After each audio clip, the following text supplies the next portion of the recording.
guys. Okay, so you're wondering, what is with her funky lighting? Well, I'm out here in my grow room that has some really high-powered grow lights. And so, yeah, they turn everything a little yellow, but they grow the stink out of everything. So the other day, I was able to transplant or pot all my little seedlings with some beautiful things like my wonderful tomatoes. So start transplanting them up. So a little more room to grow. I like to get them a little bigger than that. So these were their cute little original leaves that they popped up with. This is called their first set of true leaves. And there's a second. I think there's at least. It is time to go ahead and pot them up into the bigger space like that. And this is kind of what I do here. He's a little smaller guy.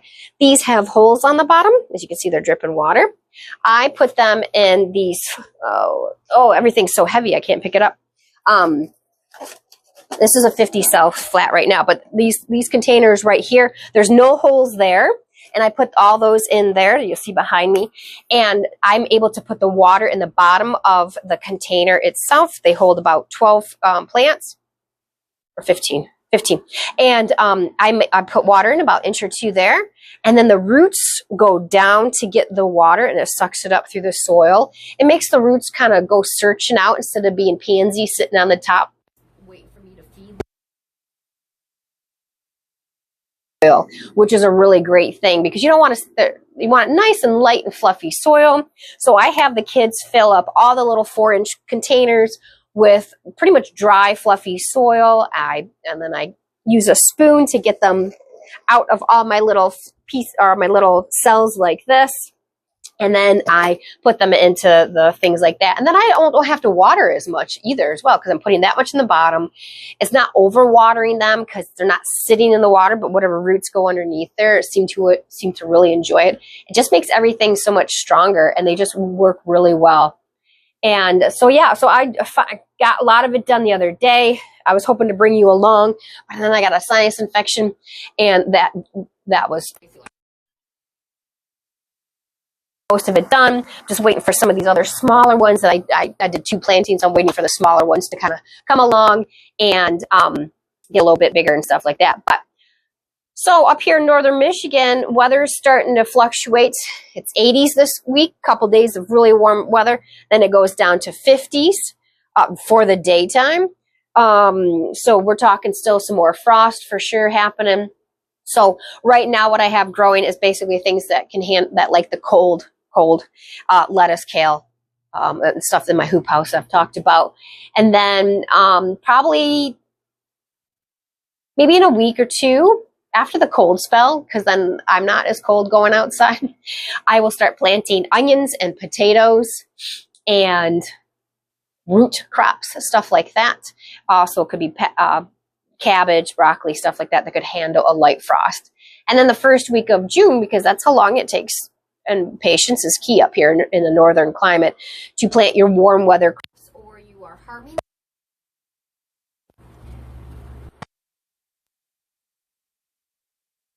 So it'll send them into shock if you plant them too early. It kind of puts them behind. There's just no reason for it. So you really have to learn how to exercise patience when you are working with a shorter window of time, but that shorter window of time still provides enough time to get all your stuff in. Trust me, I know, I've been doing this for many, many years, and we raise 80% of all of our own food. So, so it works out just fine the way that we do it. But, so yeah, so that first week of June-ish, we will go ahead and start planting our warm stuff that likes the full sun. So my tomatoes and peppers and eggplants and whatever else I have left to do, we'll go ahead and get thrown into the gardens. And then that's when we'll start, weeding, because you never stop weeding, and, fertilize a couple times during the summer months, and then, then the harvest. But lots of work in the meantime, weeding. But it's good work. It's healthy work. Makes you work. I need to work off the winter weight, work. So yeah, so I'm hanging out in here. Do you guys start your own seeds? Let me know. What kind of seeds do you start? What kind of seeds do you buy? Do you have success at seed starting? I absolutely love being able to grow don't need a grow. Barely anything, with little lights, big lights, rigging up whatever I could rig up to grow my own food.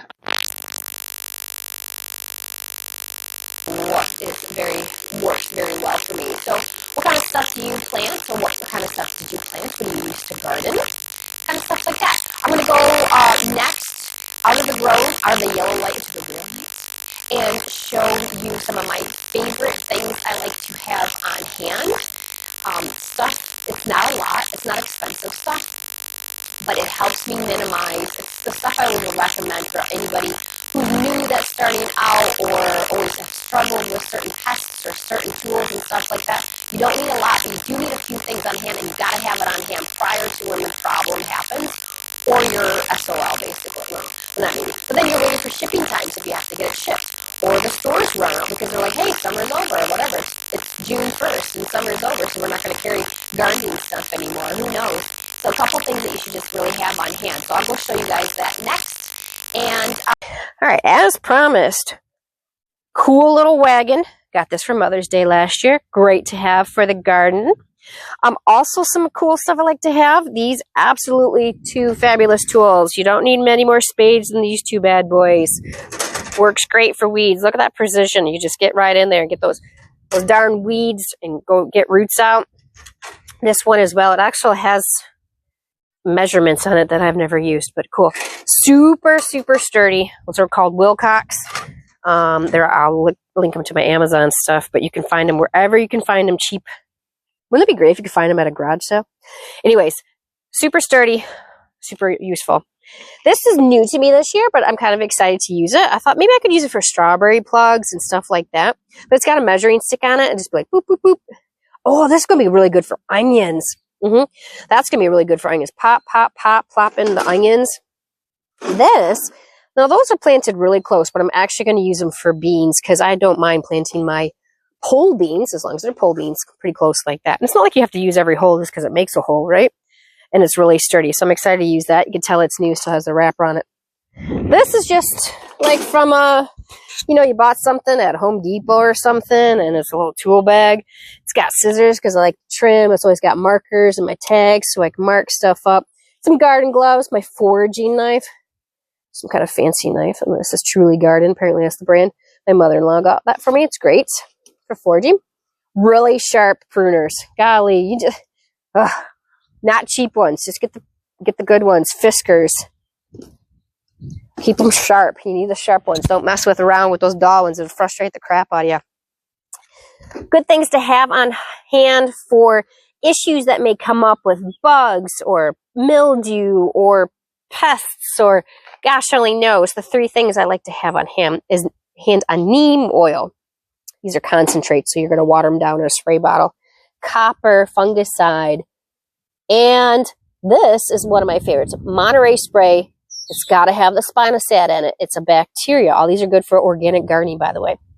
That's a bacteria that the bugs eat, and they don't like it. So I use that for potato bugs. And it has a picture of those nasty little green things on your tomatoes.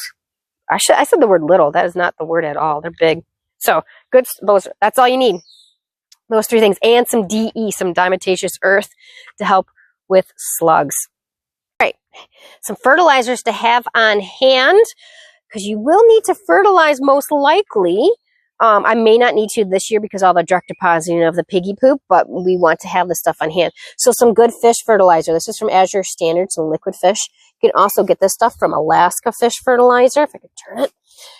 That's at usually all your big box stores. You can go. Again, these are concentrates. You can buy all the stuff in smaller things or pre-made mixy things, so you don't have to. And one I've never used before, some liquid kelp, just adding some different nutrients back into the soil, because those plants are taking up the nutrients constantly. Your first year garden is probably okay. Second, third starts to really deplete it, so you want to make sure you kind of feed back into it by compost or your animal fertilizer or anything like that. So hopefully some of these tools will get you off on the right track. You only need a few. You don't need a lot, so don't overspend. And I will say sayonara for now, friends. Like, subscribe, comment. Love you. Thank you for being here with me.